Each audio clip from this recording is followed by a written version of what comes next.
ఇల్లు లేదు, ఇడుపు లేదు, సంసారం లేదు అని ఎవరన్నా అంటే అస్సలు ఒప్పుకునేదే లేదు. దేశమంతా నా కుటుంబమే, రాష్ట్రాలన్నీ అన్నదమ్ముళ్ళే అంటారు మోడీ గారు. యాడ మీటింగ్ పెట్టినా అంతా నా వాళ్ళే, తాను అందరికీ చుట్టాన్నే అంటాడు. ఎన్నికల ప్రచారంలో కూడా సారు ఏ మాటలు గట్టిగా అనిపించినాడు. అందుకేనేమో సీట్లు కాస్త అటు ఇటైనా ముచ్చటగా మూడోసారి కూడా మన ప్రధానమంత్రి మోడీ గారే అయినారు. ఢిల్లీలో పట్టాభిషేకం గ్రాండ్గా జరిగింది. పదండి పోయేద్దాం. ఎంతమంది ఎన్ని తీర్ల అడ్డం పడ్డా ఇండియా కూటమి లీడర్లు దేశమంతా తిరిగి దుమ్మెత్తి పోసినా ఎదురే లేదన్నట్టు మూడోసారి ప్రధానమంత్రి కుర్చీలో కూకున్నాడు మోదీ సారు. అప్పట్లో చాచా నెహ్రూ ముచ్చటగా 3 సార్లు ప్రధానమంత్రి అయ్యిండట. ఇక ఇప్పుడు మళ్ళా మోదీ సారు దేశానికి ఎమ్మటెమ్మటే 3 సార్లు ప్రధానమంత్రి అయ్యిండు. దేశాన్ని ముంగటికి నడిపిస్తా అన్నట్టు ముచ్చట్లు గట్టిగానే చెప్పిండు సారు. नरेंद्र दामोदर दास मोदी ईश्वर की शपथ लेता हूं कि मैं विधि द्वारा स्थापित भारत के संविधान के प्रति सच्ची श्रद्धा और निष्ठा रखूंगा। मैं भारत की प्रभुता और अखंडता అక్షుణ్ణ రఖుంగా. ఇక దేశానికి పెద్ద సారు పెద్ద కుర్చీలో కూర్చుంటున్నాడంటే పట్టాభిషేకం అవుతున్నదంటే సంబరం చిన్నగా ఉంటుందా చెప్పుండ్రి. బయటి దేశాల ప్రధాన మంత్రులు పెద్ద మనుషులు అందరూ విమానాలు కట్టుకొని వచ్చిండ్రు. ఇటు రామోజీ సారుకు నివాళులు తెలిపి ఎమ్మటే ఢిల్లీ విమానం ఎక్కిపోయిండు బాబు సారు. ఇక ప్రధానమంత్రి సారుతోని కలిసి 30 మంది దాకా కొత్త మంత్రులు కూడా ప్రమాణం చేసిండ్రట. అందులో మనోళ్ళు కూడా ఉన్నారు. కరీంనగర్ కెళ్ళి ఎంపీగా గెలిచిన బండి సారు, సికింద్రాబాద్ కెళ్ళి గెలిచిన కిషన్ రెడ్డి సారు సెంటర్ లో మంత్రి పదవులు వచ్చినాయి. ఏపీకి వెళ్లి శ్రీకాకుళం ఎంపీ రామ్మోహన్ నాయుడు, గుంటూరు ఎంపీ పెమ్మసానిని మంత్రి సీట్లలో ఊకబెట్టిండ్రు. ప్రమాణ స్వీకారానికి 10,000 మందికి ఎక్కువనే వచ్చినట్టున్నారు. రాష్ట్రపతి భవన్ కాడ పెద్ద జాతర నడిచినట్టే అయింది అనుకో రాదురే. వందే భారత్ లోకో పైలట్లు, సాఫ్ సఫాయి కార్మికులు, ట్రాన్స్జెండర్ ఉద్యోగులు, సెంట్రల్ విస్టా కార్మికులు అందరూ సార్ పట్టాభిషేకానికి పోయిండ్రు. ఇక అంతకు ముందే మోదీ సారి ఇంటికాడ కొత్త మంత్రులందరికీ సాయ నీళ్లు పోసి దావత్ ఇచ్చిండ్రు. సంబరాలు చేసుకున్నారు. అటెనక గాంధీ తాత సమాధి కాడికి పోయి దీవెనార్తులు తీసుకున్నాడు సారు. పండ్ల పని వాజ్పేయి సారుకు అమరవీరులకు సలాం చేసిండు. అందరి సల్లని సూపుల నడుమ సారు 3వసారి ప్రధానమంత్రి గద్దెని ఎక్కిండు. సెంటర్ లో ఇంకో 5 ఏళ్లు పువ్వు పార్టీల రాజ్యం నడవబోతున్నది. మరిగా చూడాలి ఏమేం కొత్త ఇకమతులు చేస్తారో, కొత్త పథకాలు పెడతారో, దేశాన్ని ఎట్టెట్ట ముంగడికి నడిపిస్తారో అనుకుంటారు ఇప్పుడు పబ్లిక్ అంతా.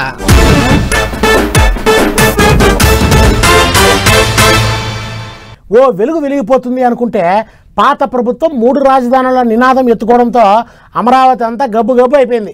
అయితే ఇప్పుడు మళ్ళీ సైకిల్ పార్టీ అధికారంలో వచ్చే తలికి అమరావతి కొత్తగా మారుతా ఉంది. ఇన్ని రోజులు గాలి గిడిచిపెట్టిన అధికారులు ఆగ మేఘాల మీద అమరావతిని కలకల్లాడించే పని మొదలుపెట్టినారు.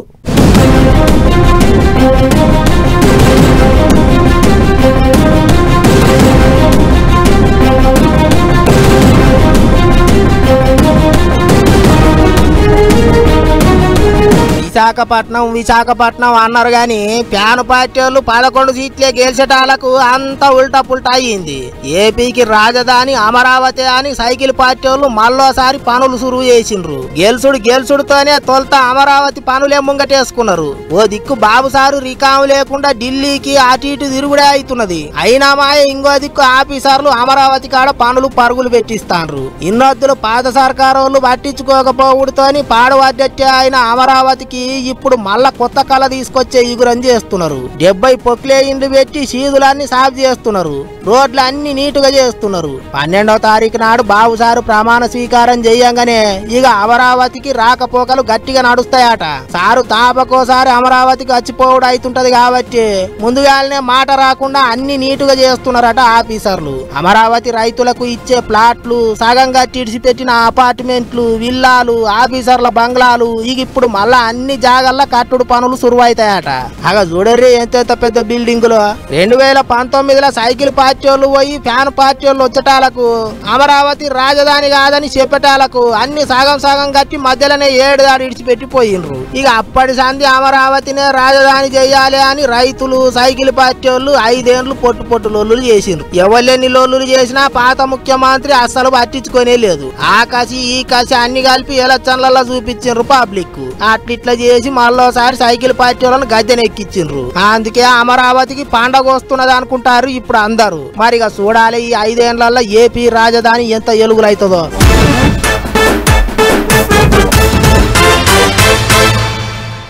ఎన్నో సినిమాలు, ఎన్నెన్నో సీరియళ్ళు, ఎన్నో విజయాలు, అడుగడుగున విజయాలు పూల పాన్పులు పరిచినాయి. మట్టి పట్టుకుంటే బంగారమైంది. 50 సంవత్సరాల క్రితం పేపర్ పెట్టి టెలివిజన్ వ్యవస్థలో ఆయనకంటూ ఒక ముద్ర వేసుకున్న గొప్ప వ్యక్తి రామోజీరావు గారు. అట్లాంటి మహనీయుడి ప్రస్థానము ఇంక ముగిసింది. రామోజీ స్మృతివనంలో ఆయన అంత్యక్రియలు చేసినారు కుటుంబ సభ్యులు. అంతిమ యాత్ర ఎట్లా జరిగిందో ఒకసారి చూసొద్దాం పదండి. రామోజీరావు సారు ఆఖరి ప్రస్థానం ముగిసింది. రామోజీ ఫిలిం సిటీలో ఆయన ఉండంగానే కట్టించుకున్న స్మృతివనంలోనే ఆయన ఆఖరి కార్యాన్ని చేశారు. సర్కారులు అధికారిక లాంఛనాలతోని ముగించారు ఆయన ఆఖరి కార్యాన్ని.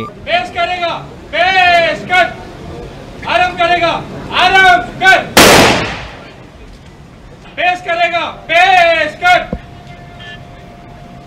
आरंभ करेगा आरंभ कर रिटेल नोटिफिकेशन ఇట్లా గాళ్లకు తుపాకులు వేల్చి పెద్ద ఆయనకు వీడుకోలు పలికారు. రాజకీయ లీడర్లు, సినిమాలు, యాక్టర్లు, అభిమానులు అందరికందరూ వచ్చారు ఆఖరి చూపు చూసేటందుకు. సైకిల్ పార్టీ పెబ్బ చంద్రాలు సార్ అయితే ఇక రామోజీరావు సార్ జీవిడిచిండని తెలవంగానే ఢిల్లీకించి గాలి మోటార్ ఎక్కి వచ్చిండు. రామోజీరావు సారు ఆఖరి కార్యం ఓడిచిందనక ఇక్కడనే ఉన్నాడు. అంతేకాదు పాడని మోసి రామోజీరావు సార్ మీద ఉన్న పాయడాన్ని చూపెట్టిండు చంద్రాల సారు.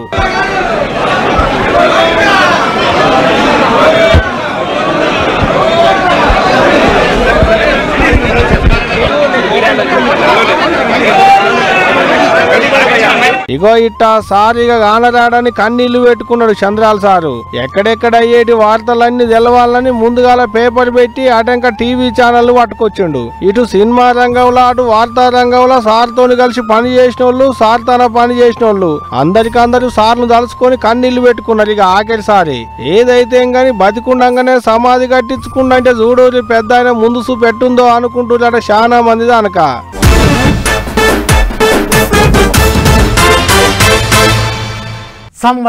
సంవత్సరాలు చదువుతూ ఉన్నారు కూర్చొని. ఎట్టయినా సరే జాబ్ సాధించాలని పట్టుదలతో రాత్రి పగలు కష్టపడి చదువుతున్నారు. పరీక్షలు దగ్గర పడతా అంటే రోజుకి 20 గంటలు చదువుతున్నారు. తిన్నా తినకున్నా ఉపవాసం ఉన్నా జాబ్ వస్తే చాలని అనుకుంటారు. కానీ అంతా కష్టపడి చదివి పరీక్షలకు సన్నద్ధమైన తర్వాత చివరికి పరీక్ష రాసేదానికి ఆలస్యంగా పోయి ఇబ్బందులు పాలవుతున్నారు పాపం.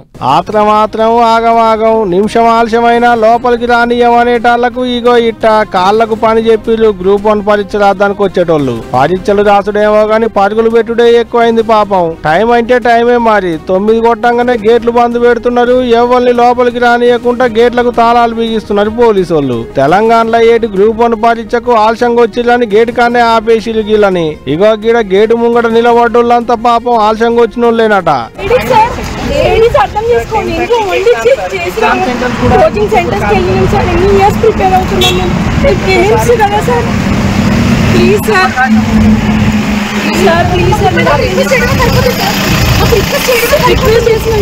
ఏండ్ల కమానంకేంచి చదువుతున్నావు సారు ప్లీజ్ సార్ అని ఎంత బదిలన్నా వినలేదు. రూల్ అంటే రూలే అని వెనకకెళ్ళగొట్టిళ్ళు. పాపం గీ అక్క ఎన్నాళ్ళ సంధి చదువుతుందో ఏమో గాని పరీక్షకు రానియకపోయేటాళ్లకు ఎక్కెక్కేడుస్తుంది గిడ కూర్చొని.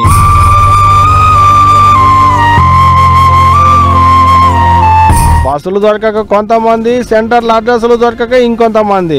ఆలస్యమైందని పోలీసు వాళ్ళు దండాలు దశకాలు పెట్టుకుని బదిలాడుతున్న పంపిస్తారని పరీక్షలు రాద్దానికి వచ్చిన వాళ్ళు చాలా మంది ఆలస్యంగా వచ్చినట్టున్నారు. ఈ పారి అడ్రస్ తెలియకపోవడం వల్ల చాలా లేట్ వచ్చాము. ఎవరిని అడిగినా కానీ అడ్రస్ కొత్తగూడెం దగ్గరలో ఉన్న లక్ష్మీదేవిపల్లి అని చెప్తున్నారు. ఇక్కడ ఎవరినైనా అడిగినా ఆటో వాళ్ళు కూడా కనీసం చెప్పట్లేదు. బస్సు వాళ్ళని అడిగినా ఇక్కడ లక్ష్మీదేవిపల్లి అని చెప్పట్లేదు. ఇగో ఇట్ట ఎందుకు ఆలస్యమైందంటే ఒక్కొక్కరిది ఒక్కో గోస. వాళ్ళకు బస్సులు దొరకలేదని, ఆటోలు రాలేదని, సెంటర్ల అడ్రస్ దొరకలేదని, దూరం ప్రయాణం చేసి వచ్చినామని ఎవరు చెప్పేది వాళ్ళు చెప్తున్నారు. ఎవరు తిప్పాలి వాళ్ళదే.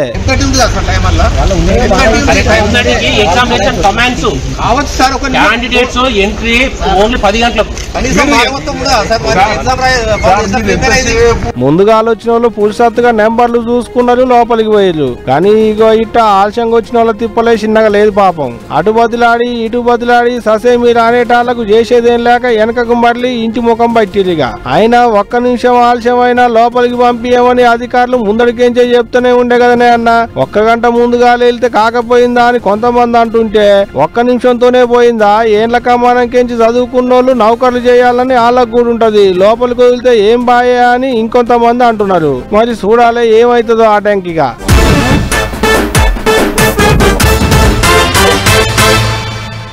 జూన్ నెల స్టార్ట్ అయింది.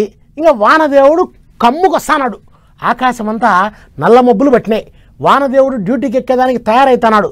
పట్టణం మీద వానదేవునికి అంత ప్రేమ ఎక్కువ ఉన్నట్టుంది. అంటే చాలు పట్టణంలోనే వాళ్తాన్నాడు. ఇంతకీ వర్షాలు ఏడాడబడినాయో చెప్పు కిట్టు అంటున్నారు కదా. నేను చెప్పడం ఏంటికిలేండి, మీరే చూడండి. ఎండదేవుడు డ్యూటీ దిగి వానదేవుడు కొలువులకు ఎక్కేతందుకు తయారైతుండు తెలంగాణ రాష్ట్రంలో. మొగులంతా నల్లబడ్డది, రాష్ట్రం అంతా చల్లబడ్డది. నల్ల మబ్బులు బట్టి మూసుకొస్తుంది. రానున్న 3-4 రోజులు హైదరాబాద్ పట్టణంలో వానలు దంచుతాయట. ఉరువులు మెరుపులు దొడ్డు చినుకులు పడతాయట. ఇది నేనంటున్న ముచ్చట కాదు, మొగులు అధికారులు చెప్తున్న ముచ్చటే. ఇగో ఈ మేడం చెప్తుంది పారి పురా. ఆదిలాబాద్, ఆసిఫాబాద్, మంచిర్యాల, నిర్మల్, పెద్దపల్లి జిల్లాల్లో ఇంకా ప్రవేశించడం అయితే జరగలేదు. ప్రస్తుతానికి ఈ ఋతుపవనాల కదలిక కూడా మనకి పశ్చిమ దిశమే అధికంగా ఉండడం వల్ల మనకి బాంబే పరిసర ప్రాంతాల్లో అధిక వర్షపాతం నమోదయ్యే అవకాశం అయితే కనిపిస్తూ ఉంది. మనకి సాధారణ వర్షపాతం నమోదయ్యే అవకాశం ఉంది. నైరుతి ఋతుపవనాలు రువ్వడి మీద వస్తున్నాయట తెలంగాణకెల్లా. అందుకనే 4 రోజులు ఎల్లో అలర్ట్ పెట్టిలట మొగులు అధికారులు. ఇగిటు ఒక పట్టణంలో కాదు, జిల్లాలలో కూడా ఈడ్చి కొడతాయట వానలు. వికారాబాదు, సంగారెడ్డి, మహబూబ్ నగర్, వనపర్తి, నారాయణపేట జిల్లాలలో ఇంత ఎక్కువనే కొడతాయి అంటున్నారు. ఇగిటు పట్నం అటు జిల్లాలు పల్లెలు సరిషీట్స్ పెట్టేందుకు వానదేవుడు తయారైతుండట. అందుకనే ఇక 4 రోజులు జర పైలంగుండూరి పబ్లిక్ ఉత్త వానలైనా ఏం కాదు కానీ ఉరువులు మెరుపులు ఉంటాయి అంటున్నారు. బయటికి ఏదన్నా పని మీద పోతే కొప్పేర్లు, ఒరుకులు, చెత్తిర్లు, బండ్ల మీద పోయేటోళ్ళు రెయిన్ కోట్లు పట్టుకొని సంచిలో పెట్టుకొని పోయి, లేకుంటే తడిసి ముద్దయ్యే కథ అవుతుంది. ఏం చెప్తున్నా.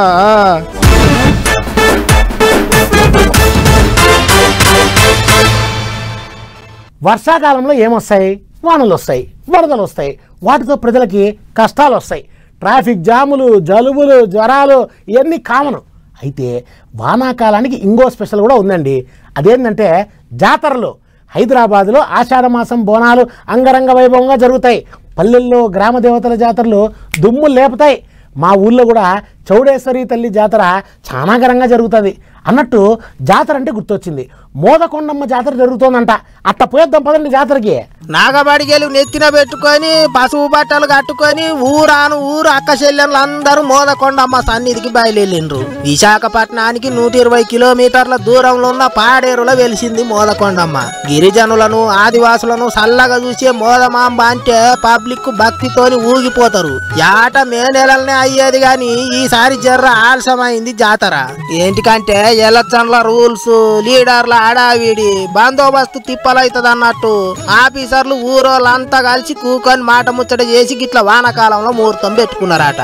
ముచ్చటగా 3 దినాలు మస్తు ఘనంగా చేస్తారు జాతర. అంతేకాదు ఈ మోదకొండమ్మ జాతరను రాష్ట్ర గిరిజన జాతర లెక్క గుర్తించింది సర్కారు. ఇక మోదం అంటే సంతోషమాట. గిరులు కొండల నడుమ వెలిసింది కాబట్టి తల్లిని మోదకొండమ్మ అని పిలుచుకుంటారట. తల్లి తానే స్వయంగా వచ్చి పాడేరు గిరుల మీద కూకున్నదట. వెనకట ఒడిశా రాష్ట్రంలో నందపురం అనే రాజ్యాన్ని బాలిచ్చే ఓ రాజదంపతులకు 7 మంది ఆడపిల్లలు పుడితే అందులో తొలత సంతానమేనట ఈ మోదకొండమ్మ తల్లి. అమ్మవారి రూపంగా మహిమలు చూపించిందట. మేనత్త కొడుకును లగ్గం చేసుకొని మెట్టినీళ్లు పాడేరుకు వచ్చిందట. ఇక అట్లా ఇక్కడనే వెలిసి గిరిజనం కోరిన కోరికలు తీర్చుకుంటా అందరినీ చల్లగా చూస్తున్నదట. 3 దినాలు అటు ఉత్తర భారతం నుంచి రాష్ట్రంలో ఉన్న అన్ని ఊర్లకెళ్ళి లక్షల మంది పబ్లిక్ తల్లి దర్శనానికి పోతారట, మొక్కులు చెల్లిస్తారట. అసలే అన్నలుండే జాగా కాబట్టి పోలీసోళ్ళు కూడా బందోబస్తు గట్టిగా పెట్టిర్రట. వచ్చిపోయే భక్తులకు తిప్పల కాకుండా ఆఫీసర్లు సౌలతులు కూడా ఆయమన్నట్టే చేసిండ్రట. మరిగా ఈ 2-3 దినాలలో ఎవరన్నా అట్లా అరకు దాకా పోయేటోళ్ళు ఉంటే పనిలే పని ఆ దగ్గర పట్లనే వెలిసిన మోదకొండమ్మను దర్శనం చేసుకొని రాండ్రి.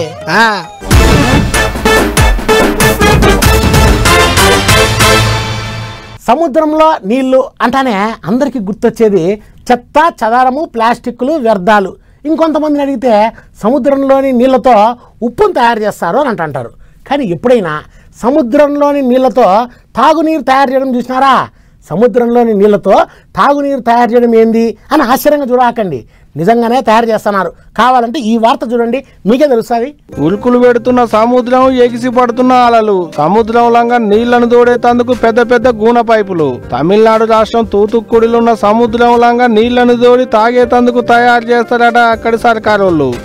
సముద్రం నీళ్లను తేటగా చేసేతందుకు ఒక్కటి కాదు, రెండు కాదు, 904 కోట్ల రూపాయలతోని టెండర్లకు రావాలని కాంట్రాక్టర్లను పిలిచిరట. ఇప్పటికే ఈ కాంట్రాక్ట్ కొరకని చాలా మంది దానిక బాగానే ముందుకొస్తున్నారు. చూడు, సముద్రంలంగా నీళ్లు గుంజేతందుకు ఎంతెంత పెద్ద పెద్ద పైపులు వేసిరో. మోటార్లు పెట్టి గుంజితే సముద్రంలో ఉన్న నీళ్లు వచ్చి ట్యాంకులలో పడతాయి. ఇక గిట్లా సముద్రంలో ఉన్న నీళ్లను తాగేటట్టు తయారు చేసేదాన్ని డీశాలినేషన్ అంటారట. అట్టా తుత్తుక్కుడిలో తొలత ముల్లకాడి ఏరియాల సముద్రం నీళ్లను తోడి డీశాలినేషన్ చేసేటందుకు చూస్తున్నారట అక్కడి సర్కారోళ్ళు. అంటే తాగేటట్టు పనికొచ్చేటట్టు శుద్ధి చేస్తున్నారు అన్నట్టు. సర్కారోళ్ళు ప్రైవేట్ వాళ్ళు పొత్తులా కలిసి ఈ కార్యాన్ని ముంగటేసుకున్నారట. అట్ట దినం 60 మిలియన్ లీటర్ల సముద్రం నీళ్లను శుద్ధి చేసేందుకు సౌలతులు చేస్తున్నారట. తలాపున గోదావరిన తాగేతందుకు నీళ్లు లేవు అంటారు చాలా మంది దానక. అందుకనే అక్కడి పబ్లిక్ కు ఇటువంటి తక్లీఫ్లేం లేకుండా చూసేందుకే ఇటువంటి ఉపాయం చేసిరు అక్కడి సర్కారోళ్ళు అనుకుంటున్నారటకి ముచ్చట తెలిసిన చాలా మంది దానక. ఏ మాట కామాటే గొప్ప ముచ్చటే కదా, ఏమంటారు?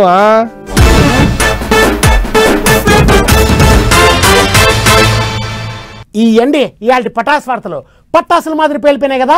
మళ్ళా పటాస్ వార్తల్లో మళ్ళా కలుసుకుందాం. అంతవరకు సెలవు. నమస్తే, పోయొస్తా. 10 టీవీ చూస్తా ఉండండి.